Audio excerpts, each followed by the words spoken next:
Joe, I heard that Snoopy has decided to stop doing the comic strip.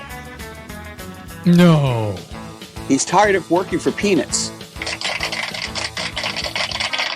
Why, because he's an elephant or something? He's not an elephant. I guess an elephant might like working for peanuts. Okay. Oh. What instrument does a lighthouse operator like to play? The skin flute. No? Probably. When not playing the foghorn. Foghorn. The foghorn? We'll go with skin flute. No? Okay. Foghorn. I like foghorn.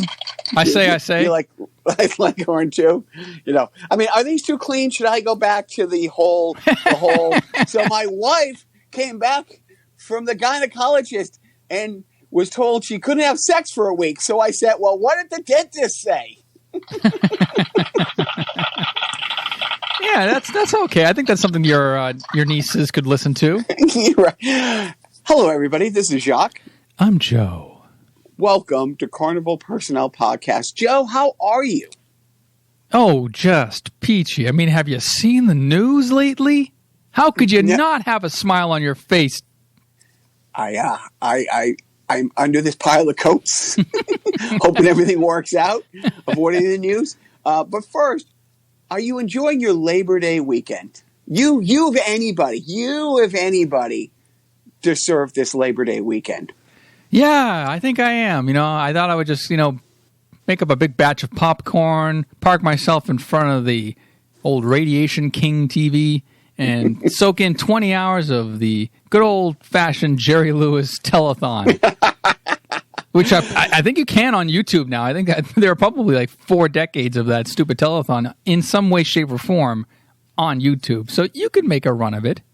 I would. I would honestly, if we were ever to do a GoFundMe charity event or something like that, where we had to binge watch like 48 straight hours of no sleep Jerry Lewis marathon, I would gladly do that with you. But we'd have to get golden era.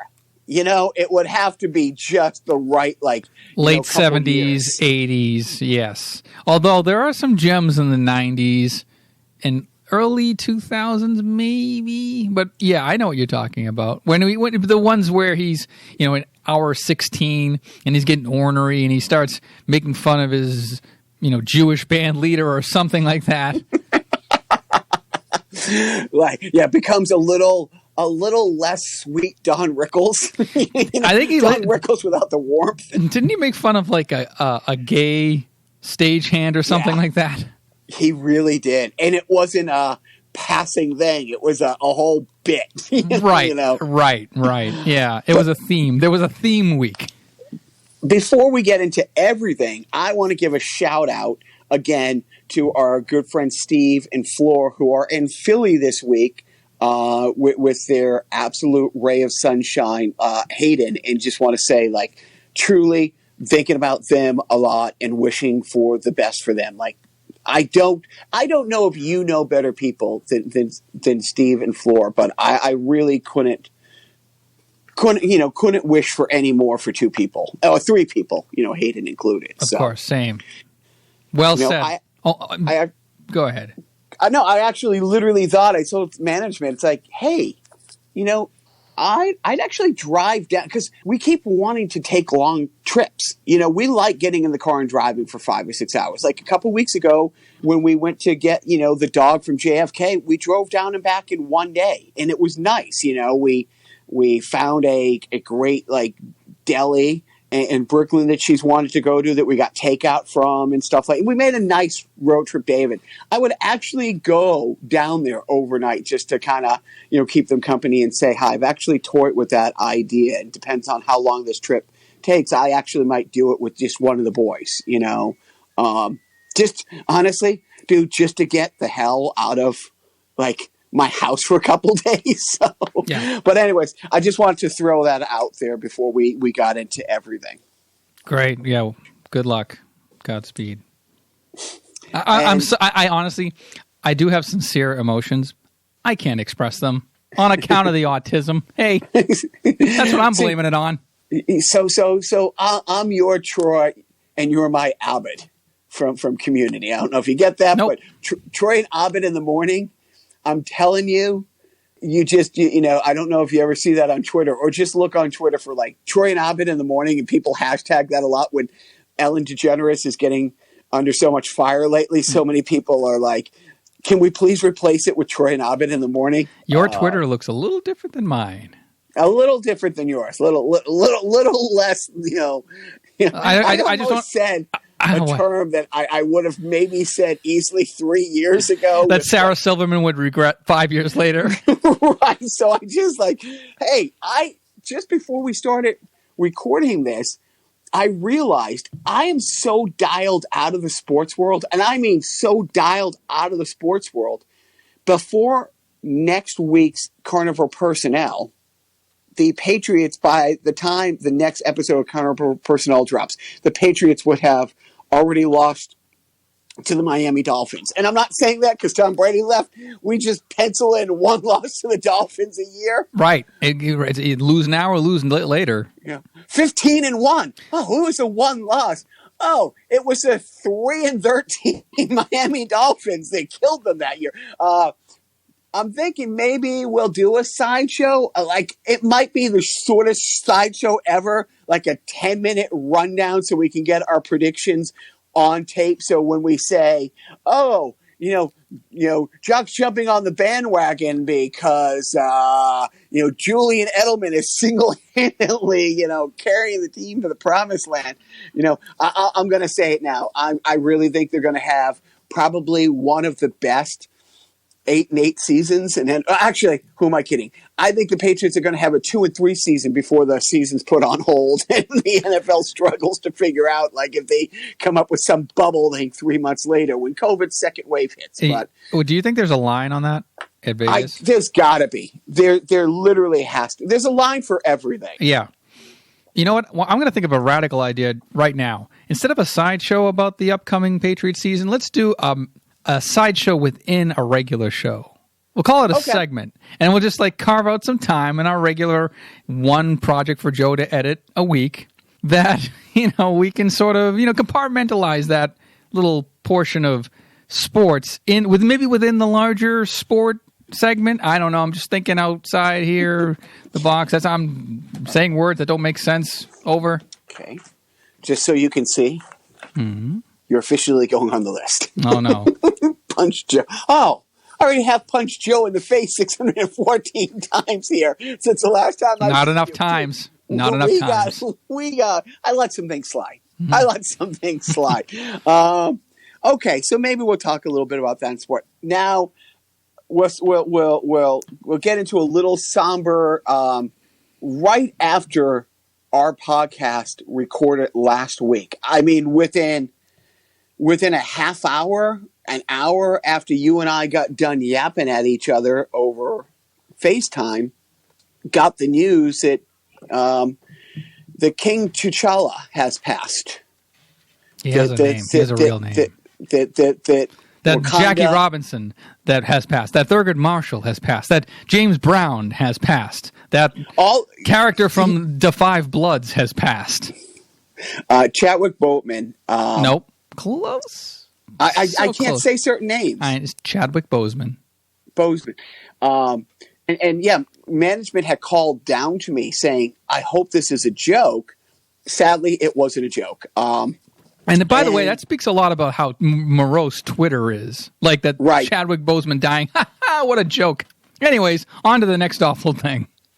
So it's one of those things where, yeah, I saw 42. He's an amazing actor. He's just an amazing actor. But I won't ever forget like what Black Panther meant to so many people. My biggest takeaway from his career, it was one of those set up things, and I want to say it was Jimmy Fallon had rented out a theater, invited a neighborhood or and it was one of those things where the audience was largely black, and then there was a cardboard cutout, and they were asking people to like basically say to the cardboard cutout like what they thought of the movie and how they feel type thing. What was the cardboard cutout of? King T'Challa? King T'Challa, Black Panther. And then Chadwick would come out from behind the curtain. You know what I mean? And the people were like, going off about how much they love it. Or women would be like, oh my God, he is the sexiest thing ever. It's like, he's sexy, but like, Michael B. Jordan, it's like, wow, type thing. And then he come out and goes, hey, I worked out a lot too. But there was one woman who was just with her 10-year-old son and just in tears, just absolutely in tears about what it meant. Like being recognized and having and she was just so happy that her son's going to grow up in a world where a bona fide A-list superhero on the level of Captain America, Thor, like a real A-list. And the Avengers were an inclusive group, but let's face it. I mean, you're not going to put, any of the people on the same level, the $1 billion absolute, blockbuster, what was Don Black Cheadle's Panther character? I'm sorry. Yeah. He was a War Machine. War Machine, right. But he was the sidekick. Right. And he was also the second person to portray him. Right. In 2 movies. Like, it's not like there's a new Batman every 3 movies, and so it just meant so much. And the reaction and just seeing it, a lot of my friends, who are big comic book people have been waiting a very long time for somebody to make that big of a splash in this world, to not be a sidekick, to not be an afterthought, to not be, so he was amazing. And this week, you probably fell down the same wormhole I did, watching different speeches and interviews that he's given over the years. A couple that really stood out is, I don't know if you saw the clip where he was presenting Denzel Washington. Yes. With an award, and how Denzel Washington had paid for him to go to, this certain program. And just the way he spoke about Denzel is like, not just this gift that he gave to me, but the gift you gave to every actor that's come after you who's standing on your shoulder. I mean, it was just such a great speech. And the other thing is, now that we know what he was going through while making that movie, and the ones that followed that he was part of, visiting children's hospitals and cancer things, but never making it about himself, never saying, oh man, this really sucks. Boy, do I understand what you're going through. Yeah. Man, do I know how the chemo kicks your ass. Man, do I know, like, the thoughts of, am I going to make it, just are so prevalent. He never, ever. And I forget the actor, but management was playing me an interview where a movie that he has coming out soon, one of his co-stars was talking about, to be honest, it was a little difficult making this movie with him because I knew him before Black Panther and I knew him during this movie. During this movie, he became one of those Hollywood guys who had his trainer with him, who had his dietitian with him, who had a nurse with him because he kept getting dehydrated and needed fluids. And he, was always taking these. And then the guy's like breaking down in tears. It's like, I didn't know. Like in my head, I'm like, oh, he's gone Hollywood now. It's like, it's gone to his head. It's like, he's late to the set sometimes. He takes a little longer in between takes. He goes back to his trailer. And it's like, I'm literally the whole time thinking, yeah, he's a great actor, but, he's gone Hollywood now. And now I can't believe what an ass I've been, because he was truly fighting to keep working and to not make his problems everybody's problems and to do what he loved till he couldn't do it anymore. Yes. And I haven't seen it yet, but I will look at the Disney tribute to Chadwick Boseman that they aired. ABC on I think that Sunday, they devoted the entire night to airing Black Panther commercial free on ABC, which is cool. But then they also had that special tribute to Chadwick Boseman, which is now on Disney Plus. So I'm going to check that out. So Yeah, Chadwick Boseman was just the more you hear about the guy, the more you wish cancer would go fuck itself in its ass. So, we'll wrap it up by just saying Wakanda forever. Wakanda forever from two white guys. So right after we did the podcast, it turns out, we find out that awful news. And then my oldest kid, while getting me a lamp, broke his ankle. Little inside baseball there. But I did. It's been a crazy week because, last week my dad had back surgery and he's doing great. He's doing really great. Like I said, we just, we're a foster home for a great 3-legged dog named Logan, he's just an effing sweetheart. But, it's been a week of, he did it last Friday. And of course, because his father is a troglodyte who tries to walk things off like a broken ankle himself, he's like, no, I'm fine. It hurts. It's sprained, was really favoring it. But he's like, no, we can go home because we were out doing something. And we get home. And then at night, like in the middle of the night, he texts. It's like, Papa, my leg really hurts. So I go down and, he has a full on cankle at that point. And he was really tired. So I'm like, okay, well, we're not going to do much now, so we'll go first thing in the morning and then we go, the x-rays. Yep, it's broke. But it's also broke in a weird way where it's like, we're not going to put it in a cast because we're going to send you get an MRI and see an orthopedic surgeon because you might need to, have some bionics put in there. So we had 3 trips into Boston this week to see a specialist, to get the MRI. We go back. We don't go back till Wednesday, because the specialist is going on vacation this weekend, long weekend, and it's like, and even they need breaks too, and it's like it's like one of those things. It's like, well, they've immobilized it, it's not gonna grow back and grow wrong in like the 5 days, but it's also one of those things where as a dad, you're kind of like, oh, well, is there somebody else who can look at this then and start the healing process? But yeah, and I feel bad because like we've had a flake on piano 2 weeks in a row. It's like 2 weeks ago, it was my youngest kid decided I didn't need a laptop anymore, which threw our world upside down. Hopefully I get that back on Tuesday myself, and then the next weekend rolls. They have one lesson a week. You think we could get one lesson a week? And then of course this week we're like, oh, we'll try to do it in the middle of the week, but it's like now the many trips from Lowell to Mass General, which on Thursday was full on pre-pandemic long weekend traffic. Took us 40 minutes to get in there. It took us about an hour and a half. But like I said, it's been a fun-filled week around here, and our Labor Day plans, absolutely no plans. We have plans.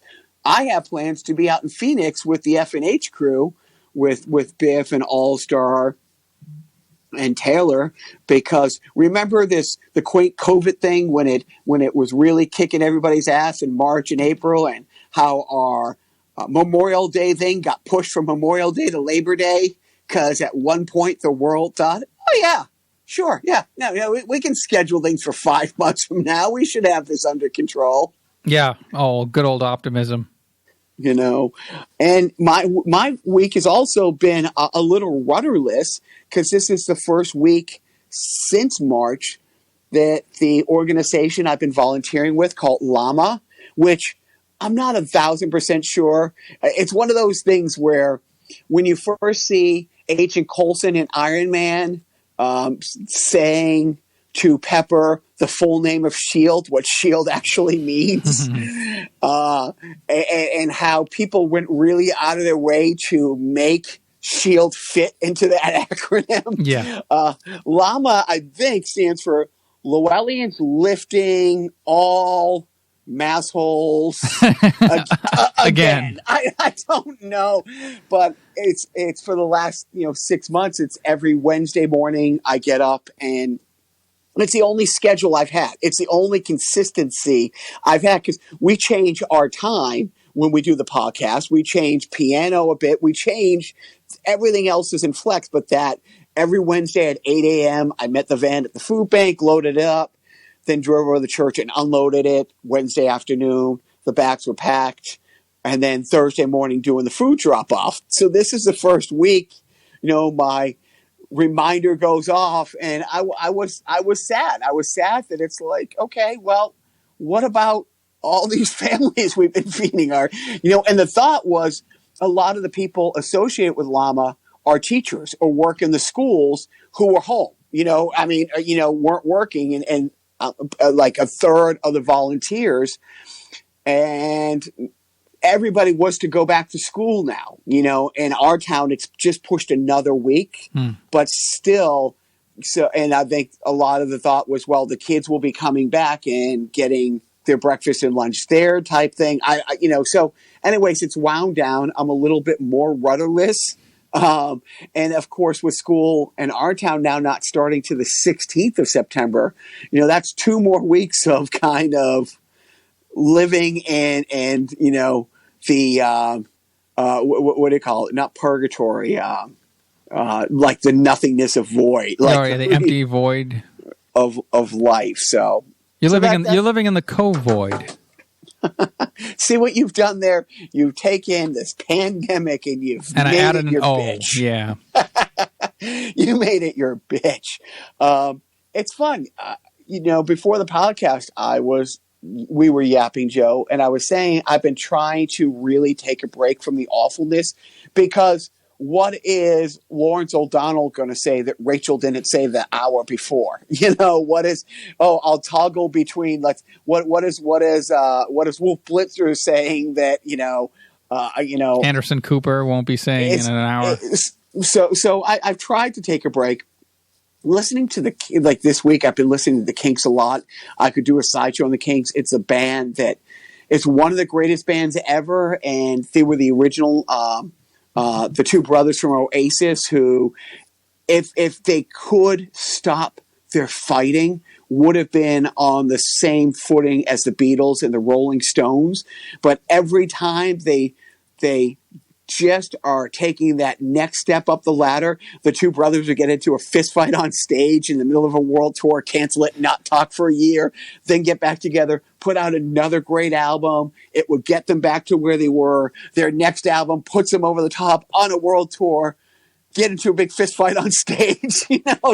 Don't talk for a year. They couldn't stop themselves for 20 years. Every single time. But I think I heard an interview with was it maybe Liam Gallagher? Is Liam and Owen is the other one? I think so, yes. I think Liam Gallagher told a story. I'm not sure when this happened, but at one point he got so pissed at his brother that he literally pissed on his brother's stereo equipment.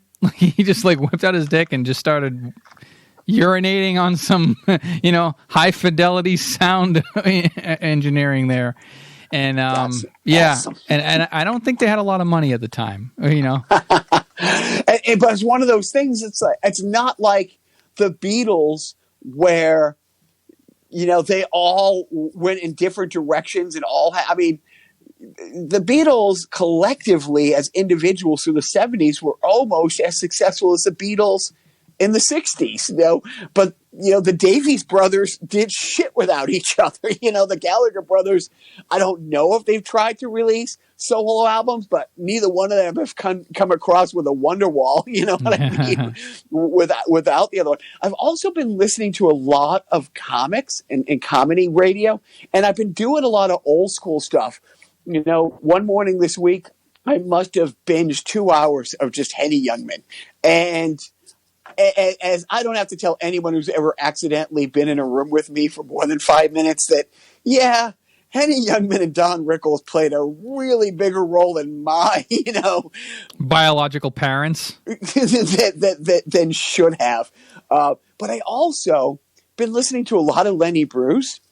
And it's really interesting because this is the later Lenny Bruce stuff. This is the pot smoking, in trouble with the law, Lenny Bruce, not the darling on the Steve Allen show, Lenny Bruce. Yep. And honestly, you had to have, and it's such smart spoken word. It's not even comedy. It's fun. It's a TED talk with some levity in it, But you have to have a level, a semi-sophisticated level of understanding of how laws work. Like literally, like you have to have the I'm just a bill and I'm sitting here. You have to know the intricacies of the third verse of that to really get what Lenny Bruce is saying, because he is breaking down, how everything is structured, how this, and it's so relevant even to today. It's not dated at all. It's not dated at all of like how laws are made, who makes them, and why they're really made. It's like, on the surface, they make the laws because it sounds good to X, Y, Z. But in reality, yeah, it's a lot easier to keep darky down and keep, the poor down and keep, them people down, to marginalize, certain groups of people. But to do it in the name of like God and country or, but I did. I've been listening to a lot of it. And you have to have a bachelor's of science in civics to follow his TED Talks. But I've been trying to, fill the void of not doing my volunteering, this week with Lenny Bruce. Oh, that's, I think it's a natural progression going from, one to the other. I will say, typically, as many N-words dropped in a Lenny Bruce TED Talk that in a NWA album, but he's using it in context. But 50 years later, I feel uncomfortable every time he says it, and I know the time in which he's saying it, and I know the context in which he's saying it is completely appropriate or completely is the right thing to do. Is he saying Negro? He is saying that, but he's also saying it because that was the term at the time. Yeah. That was an accepted term. Right. But there was also a bastardization of that word that had really started to emanate around then that wasn't appropriate. I see. So anyway, so that's I don't know, Joe. Why don't you hit the people with some knowledge? Why don't you drop some knowledge on everybody? What are you doing to me? I don't know. Drop some knowledge. Have I ever dropped anything besides, a couple of celebrity names now and then? And a baby. Two. Or two. Yeah. I watched the other day, I think it was on Netflix. It's so hard to keep in all the streaming things. Just say the glowing rectangle. I will say I'm going to have to maybe pump the brakes on us shitting on Quibi so much. You did not. Only it turns out, friend of the podcast, probably the biggest fan you have, and the biggest fan I have collectively, the very esteemed and established Jimmy Fowley, has been writing on a Quibi show all year. Oh, yeah. Damn it. Now it's hit home, and I can't make fun. It's called like Your Daily Horoscope, and it's your daily horoscope, but with animals and a comedy setting, type thing. And he's been visiting for the last week. He's staying with my sister. He's here for a couple more weeks. When I say he is putting in 10 to 12 hours a day writing on this, he really is. And they just got picked up for a second season. He's completely excited about it. What's it, like a job or some shit? Right.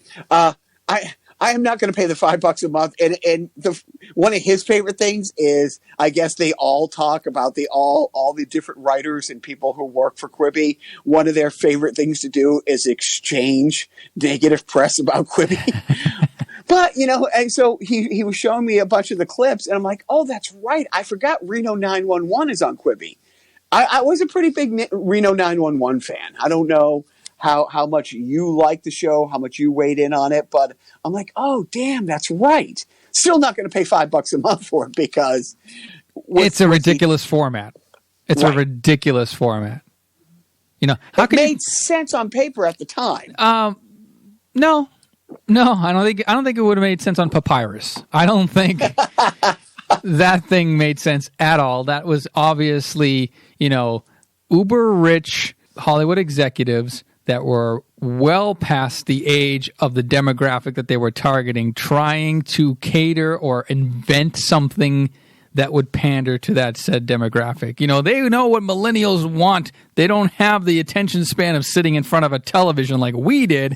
No, they're always on the go. They're always out there with their ecstasy and Molly and they're talking pictures. Yeah, they're out there. Well, they're out there on their thrift store shopping and their Snapchatting. You know, we need something like the Snapchat, but only it costs $1 billion to fund, and that thing is we're going to call it Quibi. But let's not have it available for smart TVs, because we really want to make sure that people are only watching our quick bites on the go. Because 15 minutes is a perfect amount of time for any long format of storytelling or narrative. Yeah, it's a ridiculous format, and I hate Quibi. And how many people that they think? Because I remember their commercials, like people on the bus. And people on the subway. First of all, a lot of people on the bus don't have the $5 to do it. But it's like, it's like, okay, so you can't watch it in your car on the way to work. You can't, are you really going to stand around the water cooler and then everybody goes home? Nobody's taking the bus. Nobody's taking the subway. Right. We need to corner the market on the shitting demographic. People who are shitting that don't want to type. When are people on their phone not looking at porn? Well, probably shitting because you can't have a Woody because you can't be coming and going at the same time. Oh. So let's come up with something that fits into that narrow window. I could say I know that Jimmy Fowley didn't write that line. I can tell that right now. Not that classist. But I ended up watching this week on Netflix a movie called Unknown Origins. In Spanish, the movie was called Secret Origins. And, dude, it was so awfulsome. Oh. It was absolutely, absolutely awfulsome. It was such a paint by numbers. Yeah, there was one twist, and it was like, oh, okay, so the butler didn't do it. This other guy did. The maid did it. But it was a serial killer killing people from the issue number 1 of different comics, from going back like 50 years ago. This is how the bad guy in Hulk number 1 died. And they had to bring in an expert who, well, then why is the guy's body gray? I thought the Hulk was green. Well, in the first issue, it was so pandering. Yeah. And the no nonsense cop who's, straight and arrow and is partnered up with this chubby comic book store clerk and the chief of police doesn't read comics, but she's a cosplay expert. Like she loves to go and do cosplay. She loves to go to the Comic-Con in these elaborate, sexified superhero anime, and she has this study group of like this legion of fans that she meets with at this guy's comic book shop once a week to give him sewing tips to make. But she needed help from the comic book guy because although she loves the characters and dressing up like them, she would never read a comic. That's beneath her. That's for boys.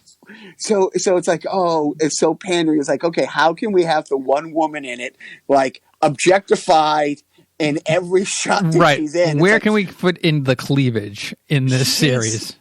She's let me guess. She's flat chested, right? Tough as nails. Tough. She's not overly endowed, but she's like the toughest nails cop. But it's like, but we're gonna just propose like her toughness with her being this, anime character with this absolute Japanese schoolgirl outfit, but with the exaggerated, oversized bow on her shirt. You know what I mean? Uh-huh. And I'm not saying don't watch it, but I'm not saying I think I just did it justice. Watch the trailer. It is the most reading I've done in a while because I had to watch it with subtitles. I didn't have to watch it with subtitles. Okay, he's saying this. Okay, she's saying that. But the other thing that I thought was interesting, I was woefully unaware of our beloved John Oliver's celebrity crush. Not celebrity crush, like restraining order time crush on Adam Driver. Yes. Dude, it's management brought that to my world because we were watching John Oliver this week and she said something and she goes, first time I've not heard him go off on Adam Driver. I'm like, what? She goes, you don't know about this? So she played a YouTube clip that's like 15 minutes long of him just saying the most profane. Yeah, I think he wanted like Adam Driver to, stomp on him. Yeah. Choke him out. Yeah.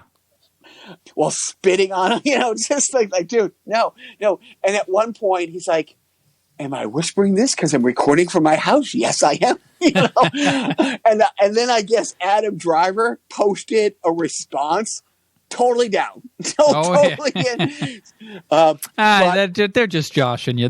He's not really the gay. But that makes it funny. Well, he's English, so you can't rule it out. I think the English dudes are the ones that have coined the phrase, hey, it's just pussy on a stick. But I've been following his war with Danbury, Connecticut, which from day one I think is great. Just randomly picks Danbury to go to war with. And Danbury has been fighting back. So the mayor stood in front of their waste treatment plant and said, we've renamed this the John Oliver Memorial Waste Treatment Plant because just like John Oliver, it's full of crap. And the mayor had to actually post a video saying, well, of course we're not really renaming it. It was a joke. But like the minor league hockey team there, the Hat Tricks have jumped on board. You can see this on the John Oliver show. But John Oliver has laid down the challenge. Look, if you actually name it that, this is the money I will give to these charities. And he lists it out. Not like, I'll donate to the charity of your choice. It's like, I'll give $25,000 to this. I'll give $5,000 to this. And he goes, and if you want to give me the bullshit that, what? The sign would cost too much money to make, and in comes the sign that he made. And he said his favorite part wasn't that they named it the John Oliver Waste Treatment Plant, that it's a memorial. Yes. They said it's past tense. I will, if I don't drive down to Phoenix to visit, our friend, Floor, Steve, and Hayden, I will go to any ribbon cutting ceremony, socially distanced with a mask on, of course. Because John Oliver would show up for a ribbon cutting ceremony if the city of Danbury took him up on that, which truly, and even if they just did it for a year, renamed it for a year or something like that, and just left the sign up. Dude, I'm excited. This is what I'm excited about, getting the house and leaving doing, because I'm that rudderless. I know. I'm that rudderless. Poor I did you. leave the house. Did leave the house this week to vote. I did vote this week, Joe. Sucker. I voted for, I didn't go for first time a Kennedy has lost a Senate run in the history of the 60 years of the Kennedys being the first family of, Massachusetts. Era. I can't do a good. You can do a good Kennedy. Look at me. I'm going to be president of the United States. And you're 42 years on this rock. Have you ever 43, sir? 43, and you've always lived. Except for the 1 year you moved to LA, for 42 of the years you've lived within a 10-mile, 5-mile radius of the Boston Garden. Yes. Ever run into anybody who talks like a Kennedy? No. Who wasn't a Kennedy ever? Close. There are a couple of pockets of Charlestown where you might find a person or two. But yeah, these folks, they came from a distant land, and I think they settled in Hyannisport and never went outside of that circle. And then they just emigrated over to the more populous portions of the Massachusetts population. And what's great is with The Simpsons and other shows, how prevalent that accent is, but yet nobody from here talks like that. Yes, a lot of people from a certain area of this country do talk like Foghorn Leghorn. You can find a lot of people who talk like that if you visit that region. But anyways, I voted this week. I only voted once. I just to be clear. I voted by mail. We all voted by mail in our household. I voted by mail, but I drove it in. I did drop it off. I kind of wanted to get COVID. To get COVID. No, dude, it was The voting in our town is just so great, which is funny because it's a city, and they have early voting. They have it a couple days early, and it's all spread out. They have several polling stations. Honestly, in our small city of Lowell, I think there are like 6 different districts in Lowell, sections. Each one of them has its own polling station, They also had a drop bin, for the mail-in, people if because you don't want, the mail to be, anyways. Yeah, right. I accidentally put mine in a old-fashioned drop box called a mailbox. It could still be there. What was the mailbox then unbolted and taken away and never to be seen again? Yeah, you know what? It's funny. It was only 2-dimensional, so maybe. I'm losing you. Your phone's slipping. Oh no, come back. I'm back. I'm here. All right, good. I just laughed so much. The force of your laughter knocked the phone further away from you. So what's new in the world besides TV? By the end of this great Labor Day weekend, we'll be hitting way too close to 200,000 deaths, and 30 million are still unemployed. It's funny because All Star sent me something this week, and I think I forwarded it to you, that said, "Don't show this to Joe because he'll make a trip to the rickety store and the rope store about the actual unemployment numbers." And you get these rosy, there was 2 million new jobs this week. It's like, well, 1.9 of them were people who were furloughed who came back. But you're not talking about the 1.3 new people who applied for unemployment this week because their jobs didn't come back, or their job did come back but then had to reclose again. I don't know if it will get any attention because, the current administration is so good at being so awful all the time. It's hard to be outraged by everything all at once.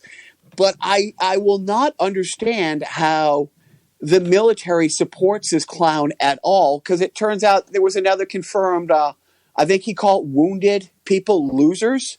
I guess it was a request made when he wanted his big military parade for it not to include wounded soldiers because no one wants to see a bunch of losers. Yeah, there was an article written and published in The Atlantic a couple of days ago that just went down a laundry list of confirmed sources saying that he didn't understand why soldiers would volunteer for the army because what's in it for them? Why would they have died?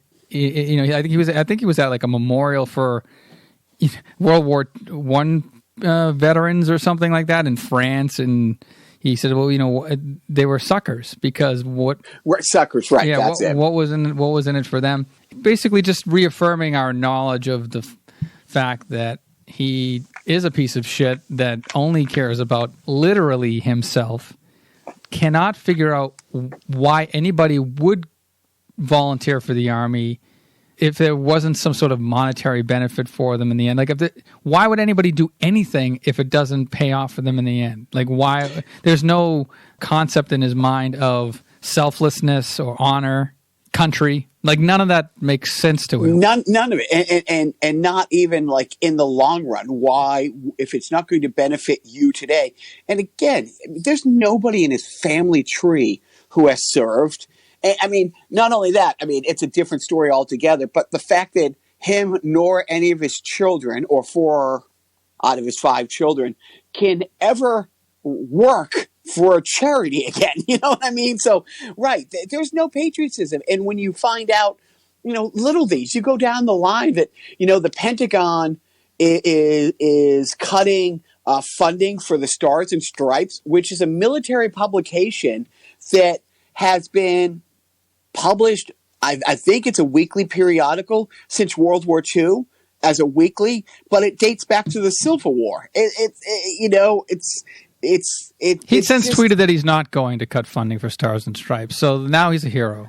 He also tweeted that he never called John McCain a loser. Never. He would never have done that. Cut to a tweet, literally a tweet from 2015, where he retweeted or quote tweeted an article that says Trump, John McCain was a loser, for serving in Vietnam and getting caught. And if only he had ever said something like that, on national TV, then he did. Yeah, right. It's just like being against the war after he was for the war on the Stern Show. But specifically the military, the way that he's used them as props with the border wall and taken money away from the military to spend on the border wall, to throw transgender people out of the military. The fact that it's been a couple weeks now, but the footage of Russian Humvees ramming U.S. Humvees in the Syrian desert, injuring U.S. soldiers, not saying a word.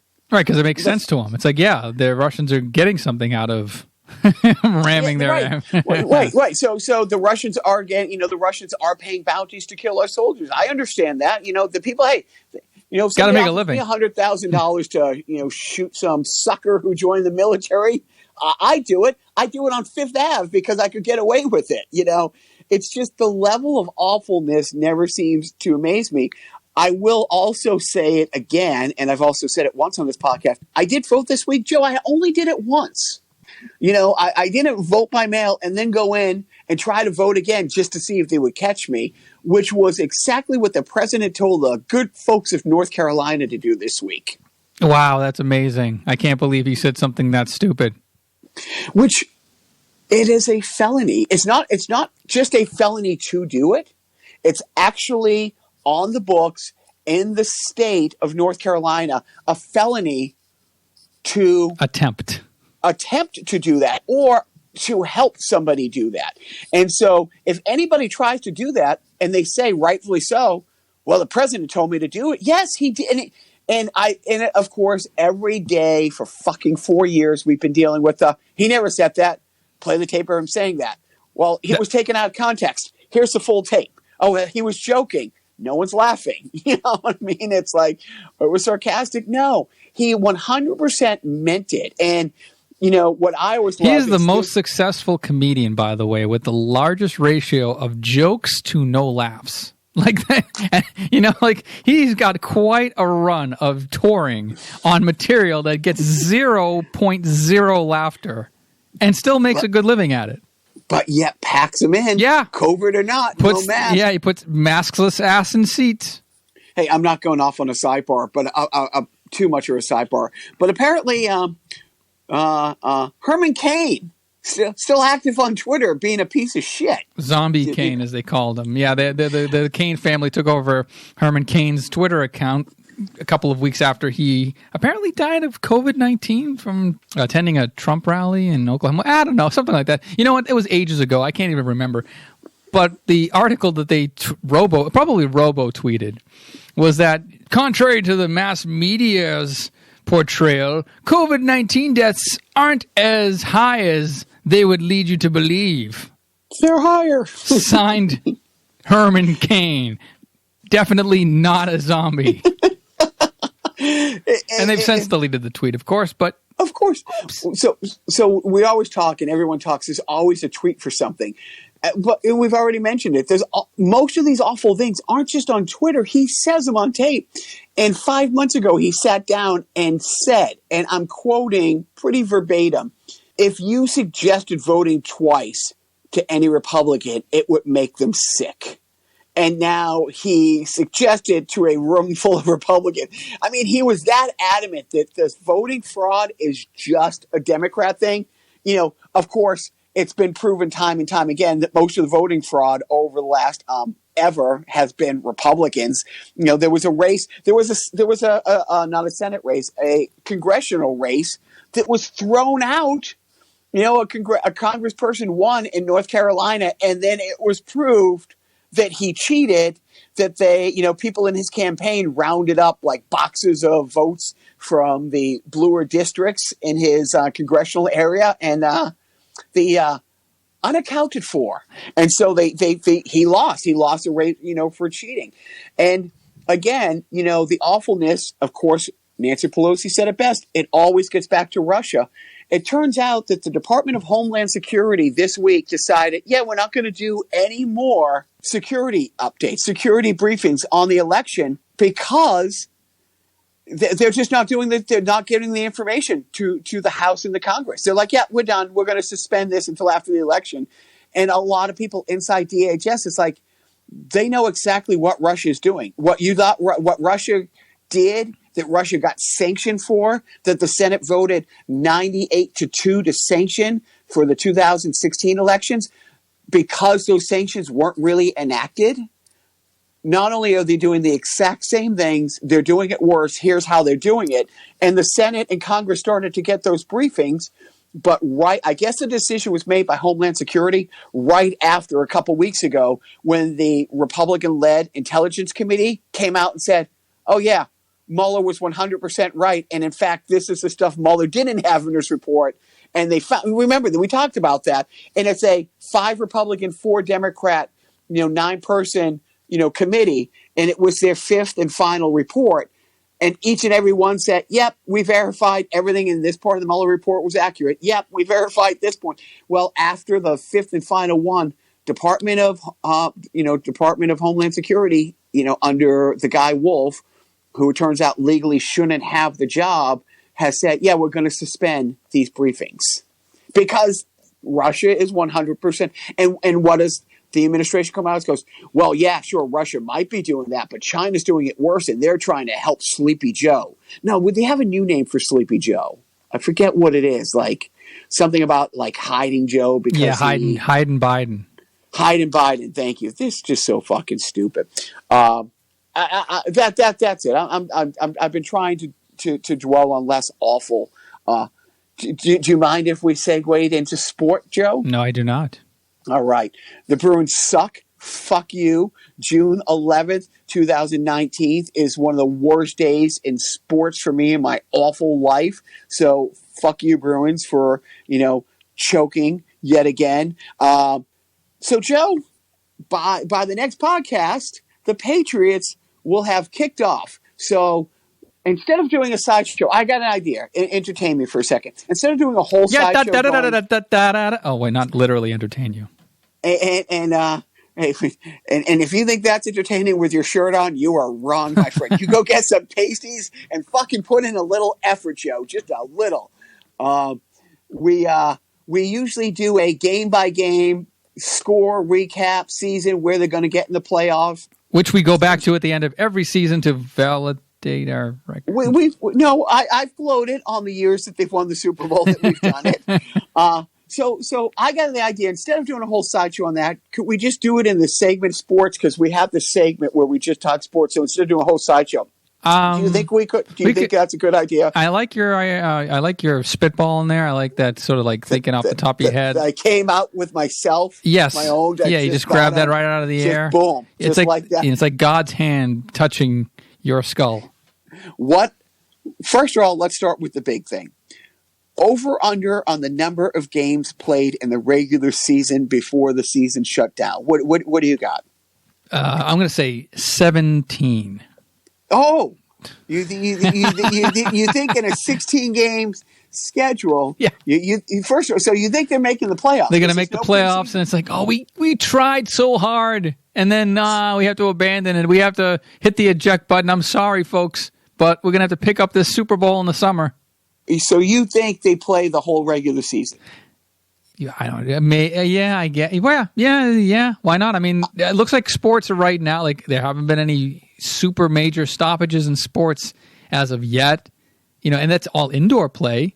So for the most part, WNBA, NBA, hockey are all in bubbles. And baseball had a very tough go of it at the beginning. It looked like baseball, but they did. They got, credit where credit's due. They got their shit together. And the first couple of weeks of baseball, it really looked like they might not be able to finish a 60-game schedule because so many COVID outbreaks with like 2 teams in specific. But football, you can't social distance at all. I mean, I know it's a contact sport, and there's 3 times as many players, and coaches, right? So look, with schools opening, I'm saying it. I hope we get through the school year. I really do. I really hope that there's no stoppages. I hope that we get through the football season. I hope that the economy gets back on track. I mean, what few colleges have already opened are shutting down or quarantining a good percentage of their campus, or, okay, we're demanding that you live on campus, but we're doing all the classes remotely. Pay us your fees for being here. I'm getting back to the awful a little bit. The headline got me this week, like, Fauci says colleges should stay open. It's like, well, what he said is like, the kids are already on the campus. And there's been some major, major outbreaks. They're like, don't fucking send these kids home. Yeah. They're there. Yeah. Quarantine there. Oh, you're all in this one dorm? Fucking boy in a plastic bubble. Seal off that dorm. Let everybody get through this together. People need to be hospitalized. The last thing you want to do is send everybody home to mom, dad, grandma, put them on a bus, put them on a plane, to go home and stuff like that. No. So the headline was a little misleading. That Fauci says colleges should stay open. It's like, no, he said. Anyways, I'm going to throw out a number. I'm going to say 7. I'm going to say they get 7 games in, and there's some kind of stoppage. That's my prediction. That takes us to Halloween. I hope I am wrong, but that's what I'm saying. Yeah, Halloween, first week of November. I think the Patriots, Joe. I think the Patriots go. I think the Patriots go. Gosh, I so want to say 10-6. I so want to say 9-7. I'm gonna say they go 8-8 and miss the playoffs. Wow. No, because I mean, you got some of all the people who've opted out of the Patriots season. Most of them have been on the defensive side of the ball. Joe, I don't remember last season that well. Which side of the ball carried the Patriots to the playoffs last year? Again, I'm not bashing Tom Brady. What he did with literally nothing last year. He could have been throwing to Julian, me, and you after week 2. Those cardboard cutouts in the MLB seats.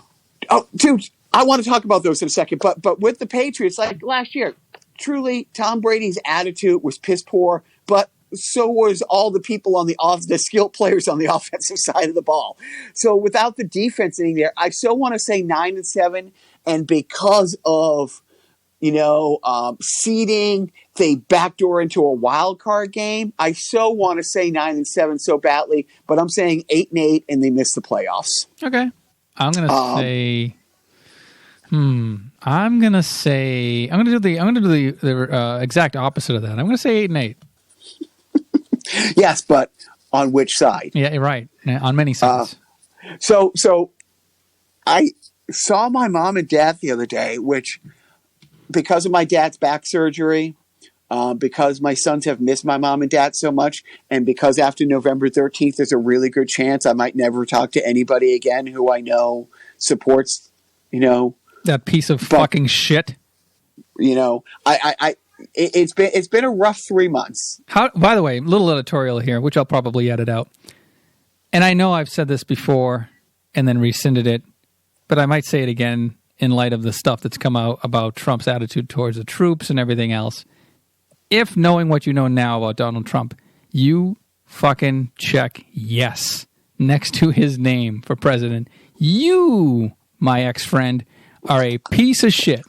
You just want to see the world burn and have a good laugh at the same time. We simultaneously have 3 pandemics going on in our country.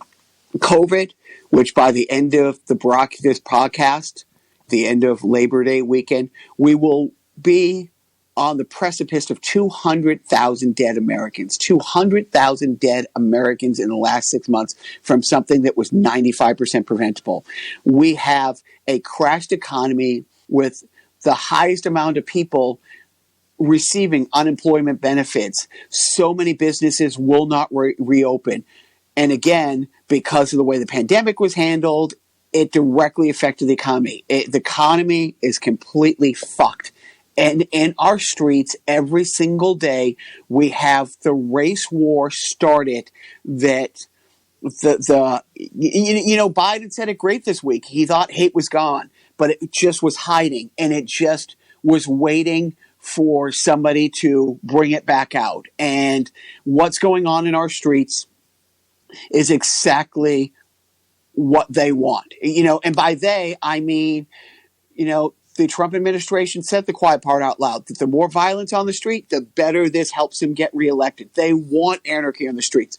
They want violence. They want to, this past week, Trump got on a plane, went to Wisconsin, and stood with the police, who shot a guy 7 times in the back and then handcuffed him to the bed. Biden went and visited the family. And when the Trump administration was called on the carpet, they said, well, the family wouldn't talk to us without the lawyer, but we talked to their pastor, assuming that every black family has a family pastor that's almost like an extended uncle, and the family's like, we don't have a pastor, I mean, to even lie about that shit, it's just so nauseating. What is happening on the streets all over this country?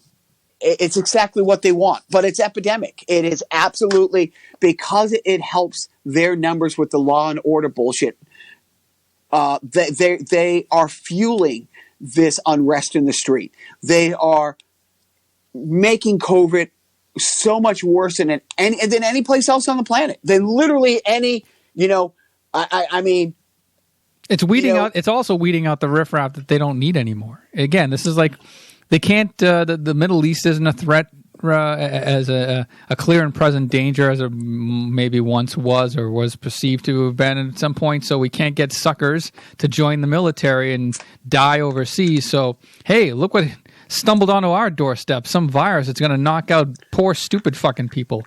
And the old and the infirmed and everything that's dependent on social programs like Medicare, Medicaid, all that stuff, Social Security. Holy shit, we don't have to pay benefits to any of these fuckers because they're all fucking dying. And you know what?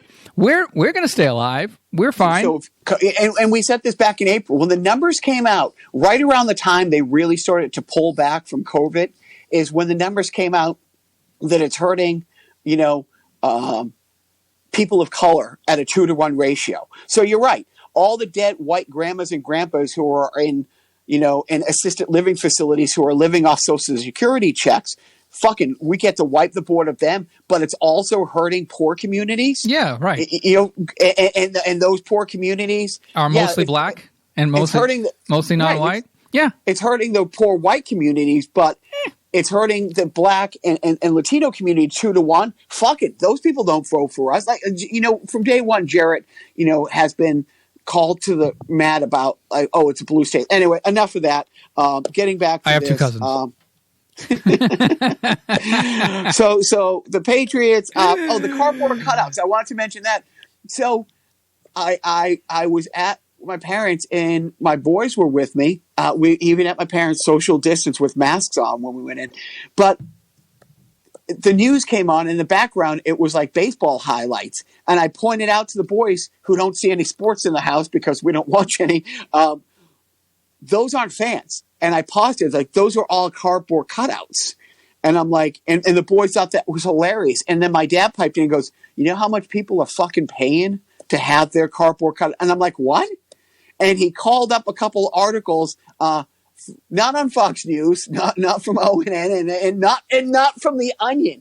And the amount of money people are paying to have their cardboard cutouts put at these ballparks, it's breathtaking, dude. It's I heard 150. A sucker, a sucker's born every minute. A fool and their money soon parted. Yeah, or as Trump would say, a wounded soldier is born every minute. Dude, I can't get over that fucking line. I can't get over it. I can't. He did it. He wanted a military parade. So he could be Mussolini. He could be Hitler. He could be Kim Jong-un. A nice Hitler. A nicer Hitler. These dictators overseeing their military parades, not to celebrate the military, to celebrate him. Yeah. but didn't want those. Oh, dude, I can't, Joe. I fucking fuck you if you vote for him. Yeah. Like, we have 3 pandemics. We got COVID. We got the civil unrest. Racism. We got the economy. Preach. And if you fucking with all of this, the fact that I don't like Kamala. Military, oh, dude, I just don't trust her. I don't like her. But yeah, but Benghazi. But my dad was pointing out, it's like, yeah, it might be $150 to sit here or there, dude. It was at least 3 times that if you wanted your cardboard cutout in the seats above the Green Monster. Oh yeah, so that you can be, so your cardboard cutout can be seen if a home run is hit. Dude, shameless. It's so. I'm an awful person. I'm a piece of shit. I'm an awful person, but I can't imagine, like, you have that kind of money. I'm bummed that my current volunteering opportunity has dried up, and I'm looking for ways to help my community more. And there are people out there who are spending hundreds and thousands of dollars to have their cardboard cutout in an empty stadium, so that they can say they have a cardboard cutout and a seat at an empty stadium. Right, and you fucking hope for like a rain game for that, you know, like fuck the rich. You know, you fucking hope that there's a rain out for these assholes. With the exception of our friend John, fuck the ultimate rich. You know, that's just a dig at John. Joe, I got a couple things to go video games, so but this is usually your thing, so I'm going to let you go first. What do you got going? Well, I per se don't have much going on personally, but I do want to talk about something that came up Thursday from a little company called Nintendo. I think you've heard of it. Startup? Yeah. Some GoFundMe thing that just Kickstarter, but okay. A couple kids in a basement Kickstarter thing. Yeah. So Nintendo announced they're celebrating Super Mario Brothers 35th anniversary this year. The first game came out in 85 plus 35 equals this horrific year of 2020. Luckily, there's some light at the end of the tunnel. They're coming out with a new version of 3 classic 3D Mario games from previous platforms to be played on the Switch. So there's going to be a release of Super Mario 64, Super Mario Sunshine, which was for the GameCube, and Super Mario Galaxy, which was for the Wii, all going to be bundled in this one cart. So now a new generation of people who don't happen to own all 3 of the old systems dating back to 1996 can now play them legally on a Switch. So that's exciting. They're also... Wait, what were those 3 games again? So Super Mario 64, which came out for the Nintendo 64. Then there's Super Mario Sunshine, which came out for the GameCube, and Super Mario Galaxy came out for the Wii. Those are all the 3D-based tentpole games for the Mario Brothers series that, until now have not been made available really for gameplay on other platforms. Is the 64 the classic one that everybody knows, with the side scroller where you get to the end of the level and you got to jump up on the flagpole to get to this castle or the next castle? Am I thinking? That's the Nintendo. That's the old Nintendo. That's the right. Okay. That's the NES. Yeah, the 64 came out like around when the PlayStation came out. So it was in the 90s. It was actually after Formal Edition.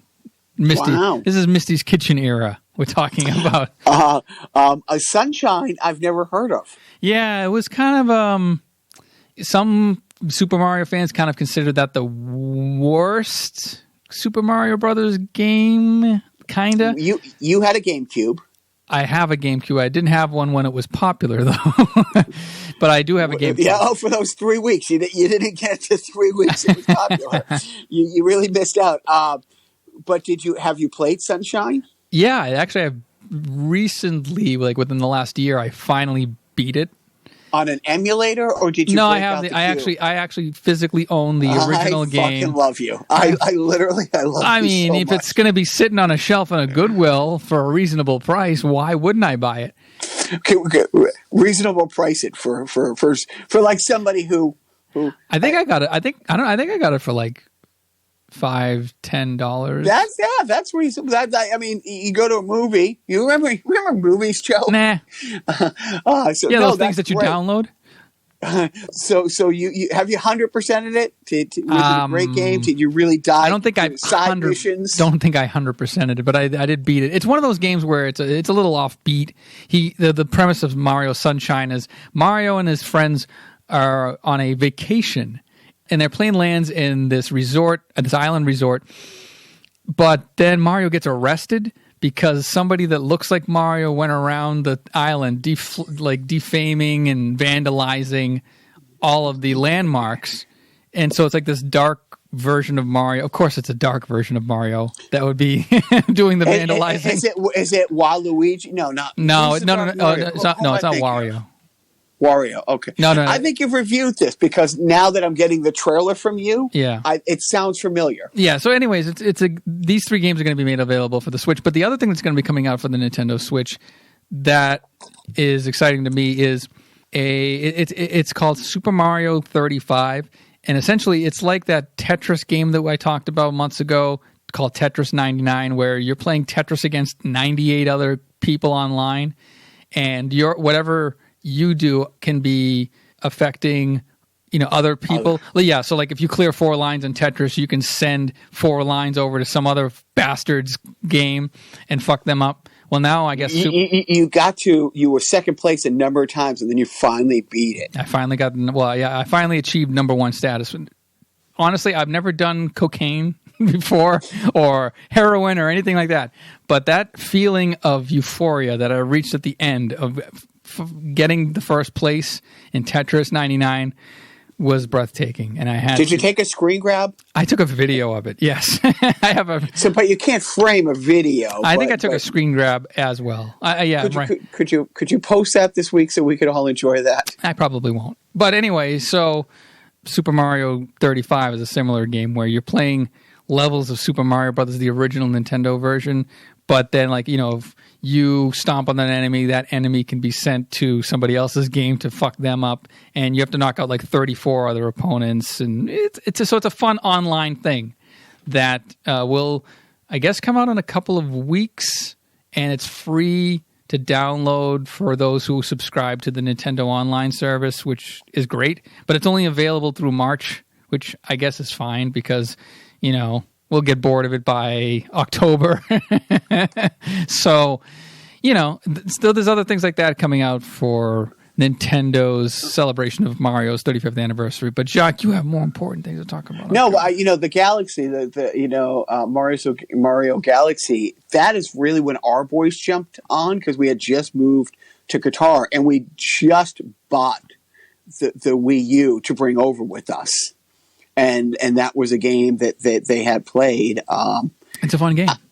It is a fun game. It's not my it's not bag baby, but I enjoyed watching them play it more than I like playing it myself. Like there was some fun levels and stuff like that. It was, and that is the basis of game streaming. You like watching other people play. You like to watch. I do. You're a regular Jerry Falwell. So. Flying checks, flying sip, got out. Yep.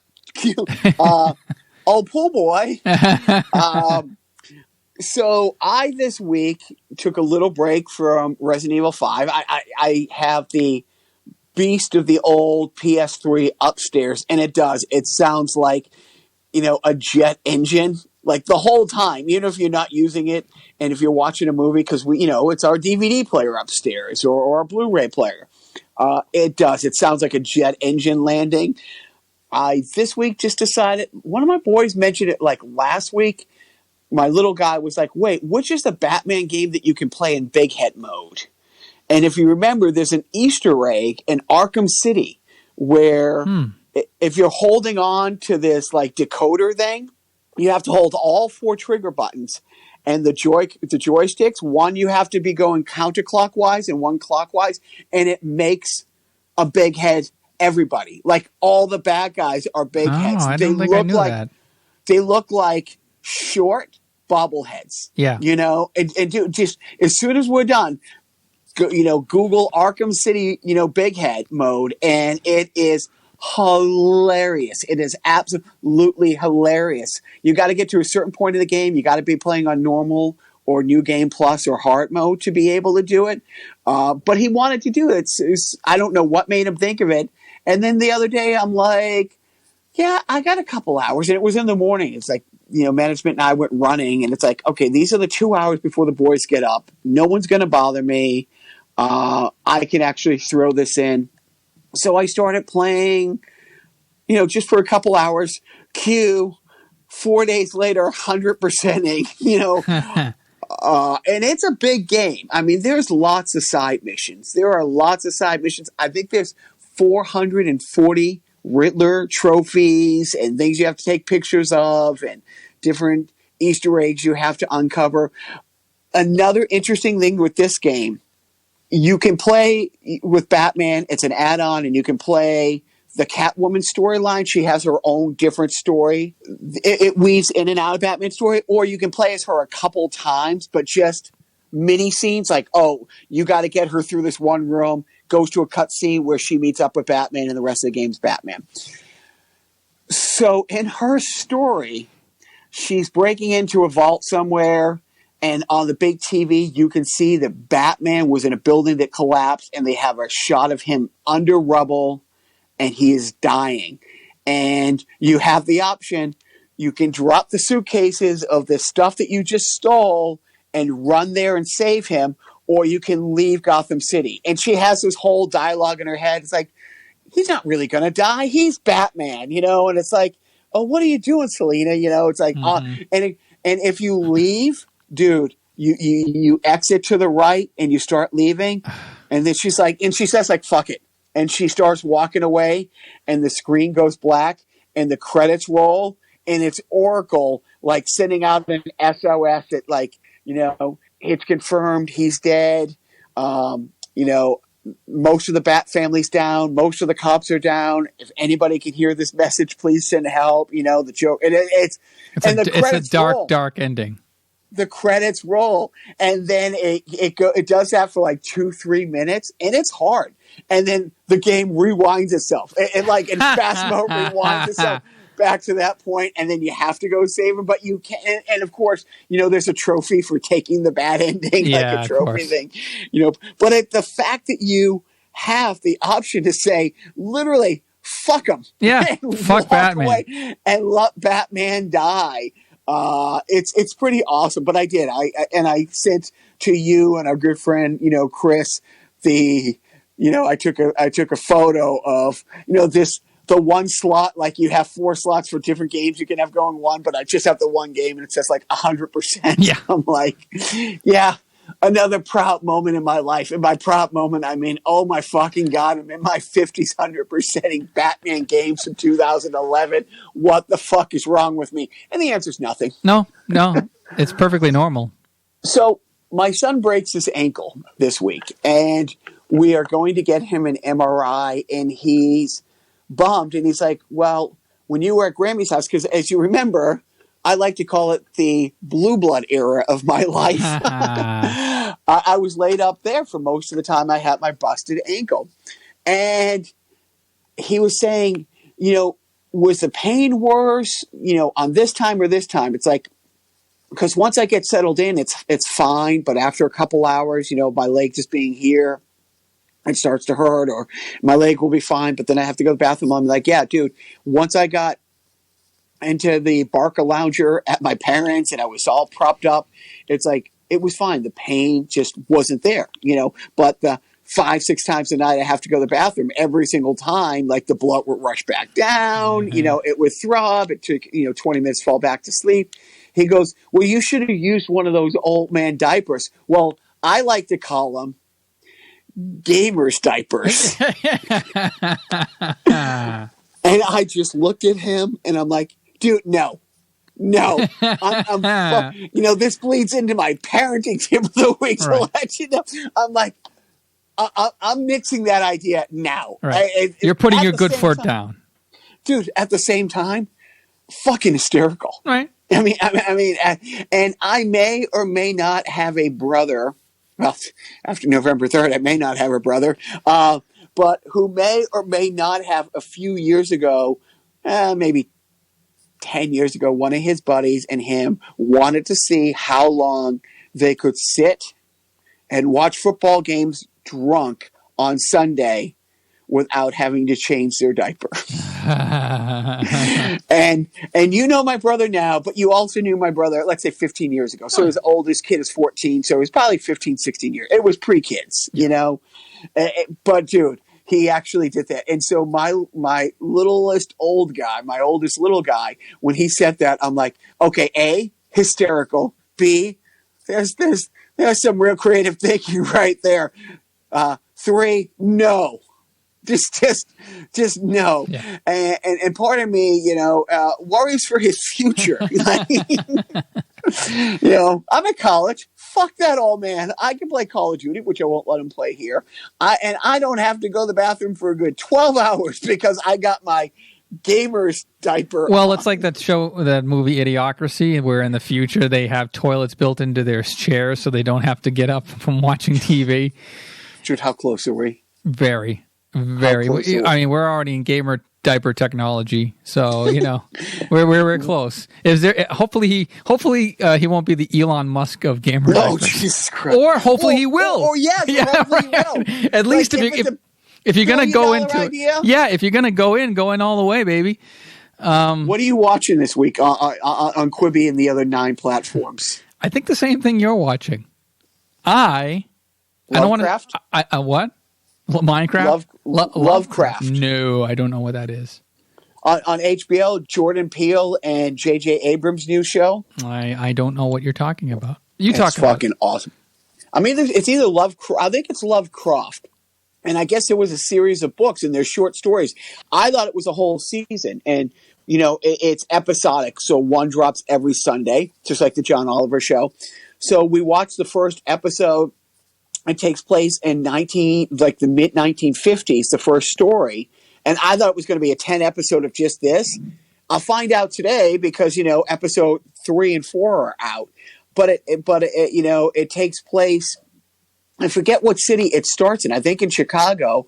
And a 50-ish-year-old black dude with his mid-20s nephew are going to a place kind of in the middle of the state of Massachusetts. It's not on the map. And his uncle writes a Green Book. Do you see the movie Green Book? Do you know about the Green Books? I know of Green Book. It won Best Picture, and it was kind of like a white knight hero kind of Well, thing. but do you know what a Green Book is? It was a travel log and there was several of them. Oh, it was like black-friendly places? Right. They would say, these are sundown places that literally you're not allowed to be in if the sun goes down, not hey, you should run for your life, but there's laws against you being in this town at sundown. Yeah. But these are places that you can go on a road trip and that you can get gas and diners you can go to type thing. So his uncle was going on a Green Book trip, went there. So it was part 1 and 2. Dude, it was fucking great. It was fucking great. And then I'm like, oh, I don't know where they're going to go from here. And management is like, well, this is it. This is the end of this story. Next week, it will be another 2-episode story. But they're all from Jordan Peele and J.J. Abrams. Oh, yeah, Lovecraft Country on HBO. Yeah, it's great. It's great. I'll give you my HBO Max password. So I'm not convinced, though. Is it great? 2 thumbs up. My ass. No, it is great. So what are you watching, Joe? I'm rewatching Cobra fucking Kai. I rewatched the whole thing in 2 days. So great. I love it. It's my favorite thing to have come out of YouTube. They toggle back and forth. 1 week, Johnny is a really good guy trying to get his shit together and figuring things out and becoming a better person. And Danielson is a complete shithead. Mm-hmm. And then the next week it's like, well, he's actually not. And then Johnny's kind of... Yeah, I mean, that's the whole premise of this series, is that it takes the tropes of 80s action movies or whatever, or traditional storytellings of good versus evil, or good guy versus bad guy, and says, hey, it's all a matter of perspective. and this one kid who's great and sweet just becomes a douchebag from hell, like that you empathize with and Lip. you feel really bad. Lip is the like all Hawk. of them. He turns into Hawk. All of them. But he goes from, being being a great kid to being a complete piece of shit. And then on the other hand, same thing. This girl is a great one, and then she becomes a bitch. And this one is a spoiled, entitled bitch who has a cosmic awakening and becomes a really good person. And they do. There's not like, okay, this is a bad guy, and in 10 episodes they're going to be a bad guy, and this is a good guy, and in 10 episodes they're going to be a good guy. It ebbs and flows between the two of them. If I wanted to nitpick about something, Los Angeles is not a small town. And I think there's more than one Mexican restaurant. Of all the Mexican restaurants. Fact that, it's like... We're kind of getting ahead and spoiling some stuff. Kind of. Yeah, 2 year, 3 year. However... Look, Mr. Look at you. I hate you. I hate you. You should. I hate you. Because I'm the bad Danielson right now. Right. I could have spoiled Cobra Kai for your fucking ass for 2 years, and I didn't say a peep. And now it's like, oh, hey, have you heard of this show called Cobra Kai on Netflix? Isn't that what I sent you? Didn't I send you saying that? It's like, hey, I don't know if you've heard of this show. But I did. I watched all two 20 seasons in about 3 days. And I didn't do the fast forward, the bloop, bloop, bloop thing. I didn't do that. It's too good to. Watched them. It's very good. I will say, L.A. isn't a small town in the middle of nowhere where there's only 300 people. And it's funny how all the characters seem to be, oh, you grew up in Reseda, but, the school you go to is in Manhattan. Sure, that's plausible that you're on the bus for 2 hours. But the other thing is, apparently that takes place in a universe where assault happens to grown-ups on a regular basis and nobody does a thing, But that's like, perfect. Oh. I mean, there's moments where...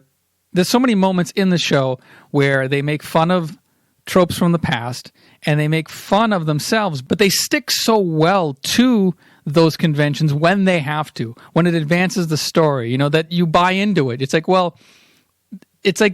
kind of, somebody made the comparison that it's kind of like Scream was to horror, where it knows what it is, but it also embraces what it is.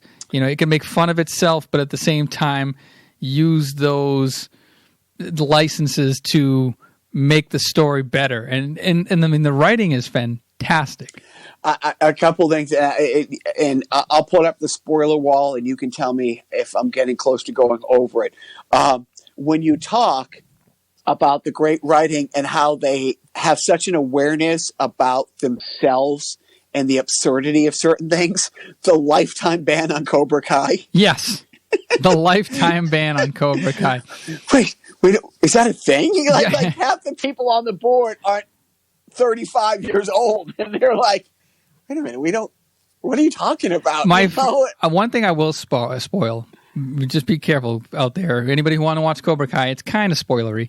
When Johnny and his date are in the Mexican restaurant, and Daniel and his wife happen to also have to sit next to them at the same exact Mexican restaurant. So not only is it the only Mexican restaurant in Los Angeles, it's packed. Those are the only two tables. Well, that's because it's the only Mexican restaurant in a 20-mile radius, apparently.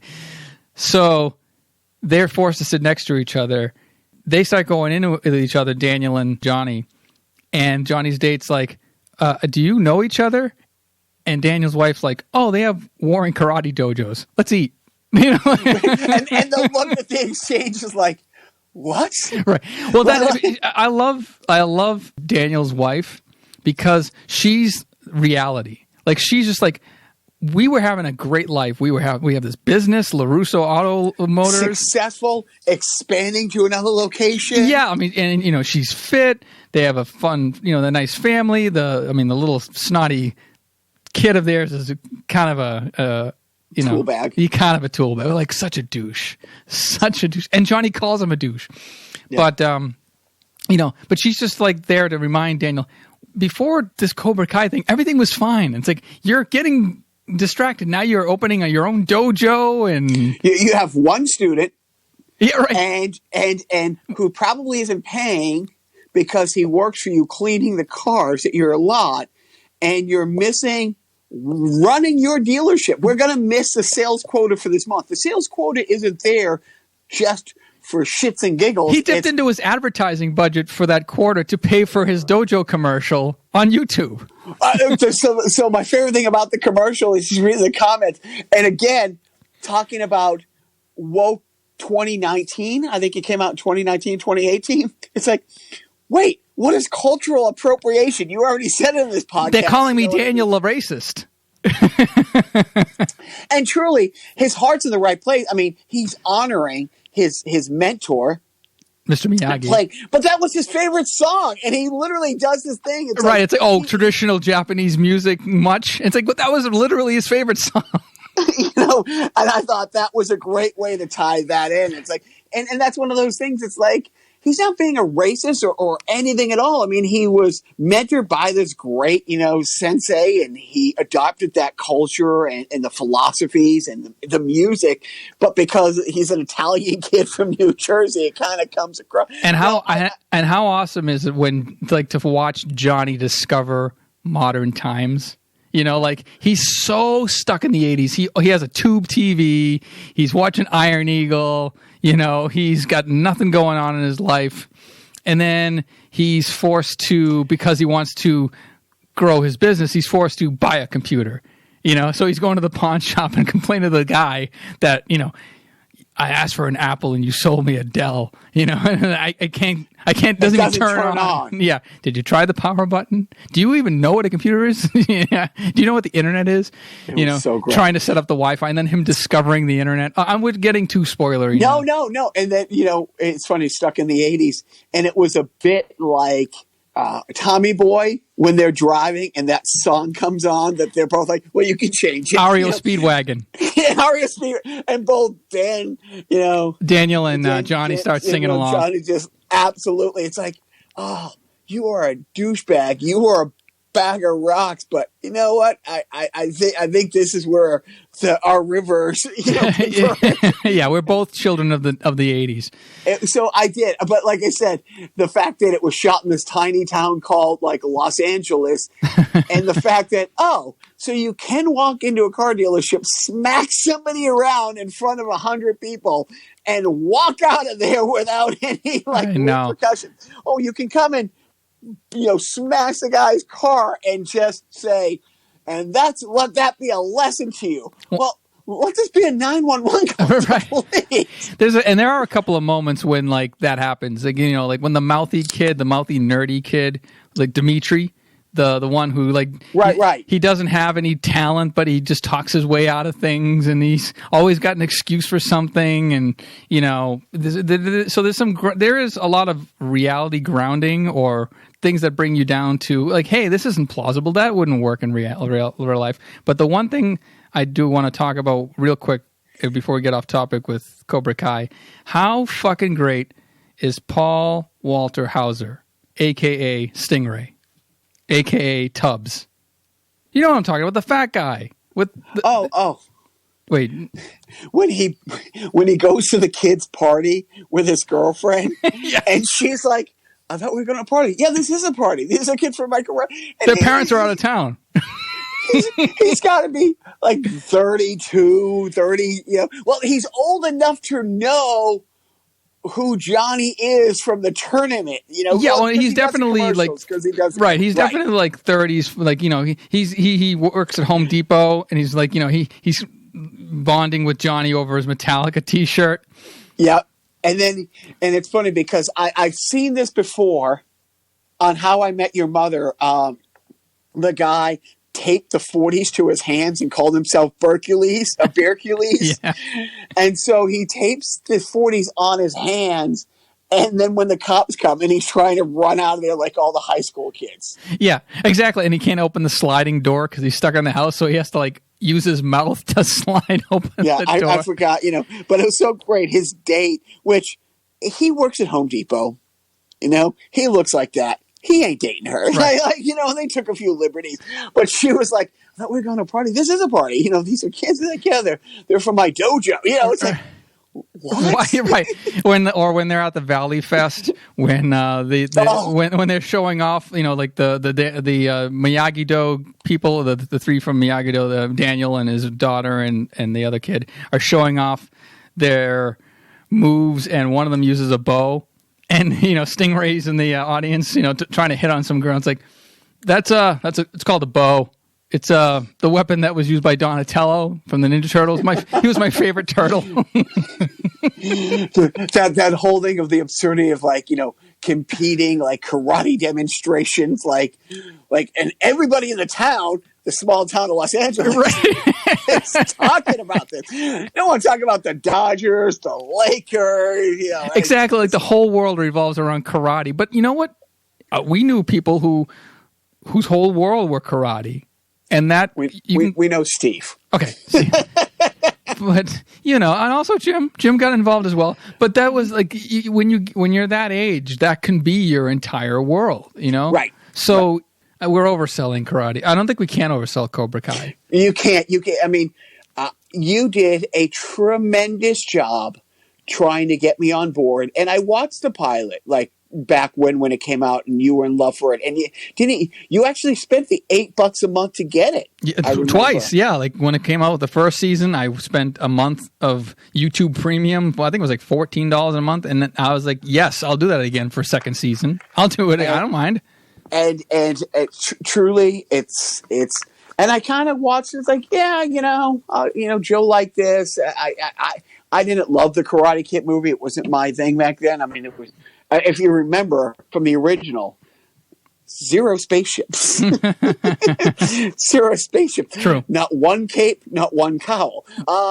So I did. I enjoyed it. I mean, there was so much heart in the first season, and the second season was a little darker. But I love how characters changed, how the recognizable absurdity of their lives in real time is played out for both of them. How Johnny's growing and Daniel's regressing and stuff like that. And how there's always the whole point is that there is no bad or good or evil. It's it's all kind of a gray mush, and people can be good and bad. For the most part, there's exceptions to the rules, right. And we won't talk about that character who is. But no, Cobra Kai. It's free. It's on Netflix. I don't overly recommend. I got to go back and now I'm blanking on the name of it. Unknown Origins. You don't have to watch the English subtitled. But I do. Cobra Kai. It's badass. And Lovecraft Country are just great. It's badass. And so, what's your parenting tip, Joe? I would say get your kids involved in karate as soon as possible. But find a good dojo, or take them to the bad dojo first. Then they realize, hey, this isn't for me. When they get verbally accosted in a really awful way and punched maybe by the tone and then have them find their way to the good By the way, where are the parents? That's the other thing. It's just everybody's there without their parents except for a couple of people. And then that one girl, more Cobra Kai. Then that one girl has an ex-football player as her father. Right. And this is the dojo she's going to. It's kind of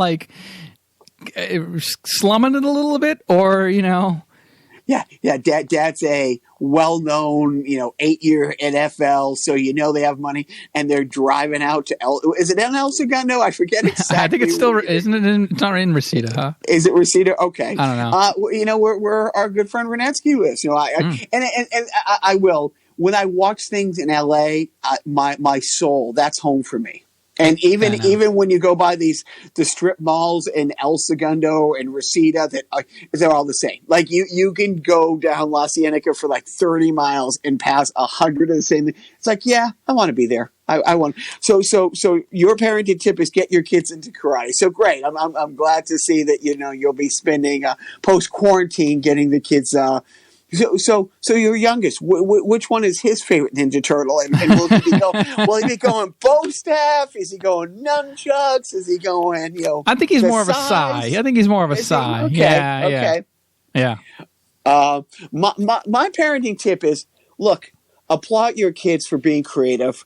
Applaud your kids for, ingenuity, for finding a way to be able to continue to do what they love for long periods of time. But nip the gamer diaper things in the bud right away. Yeah, you know what I mean? You make sure you say, okay, that's funny. God, that's creative. But not on my watch. Yes, right. So that would be my parenting tip. And Joe, I'll leave you with that thought. And I hope your long weekend was enjoyable. I look forward to our Not Patriots sideshow this week. 0.0 sideshows. I love it. I love it. Thank you for listening, everybody. We're off for the next 3 months, but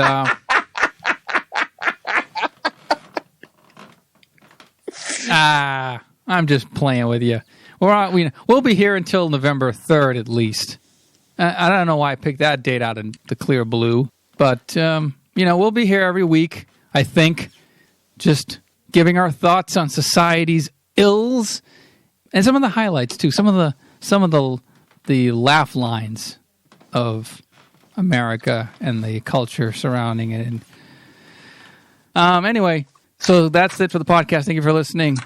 And Jacques, I'm gay. And don't forget. She said it's all and how you see it. That it's all and who you know. And if you stay too long where you don't belong, the cracks start to show. It's a delicate way you're holding on to, and it's hard to explain and understand. And it's part of the fury, and it's all of the madness. Delicate way you traveling hand, the delicate way you traveling hand. She said it's not enough, that it's almost gone, and I can't take anymore. That it's all too much, that it takes too long, and it's nothing like it was before. It's a delicate way you're holding on to. It's hard to explain or understand. It's part of the fury. It's all of the madness of a delicate way you traveling hand, of a delicate way you traveling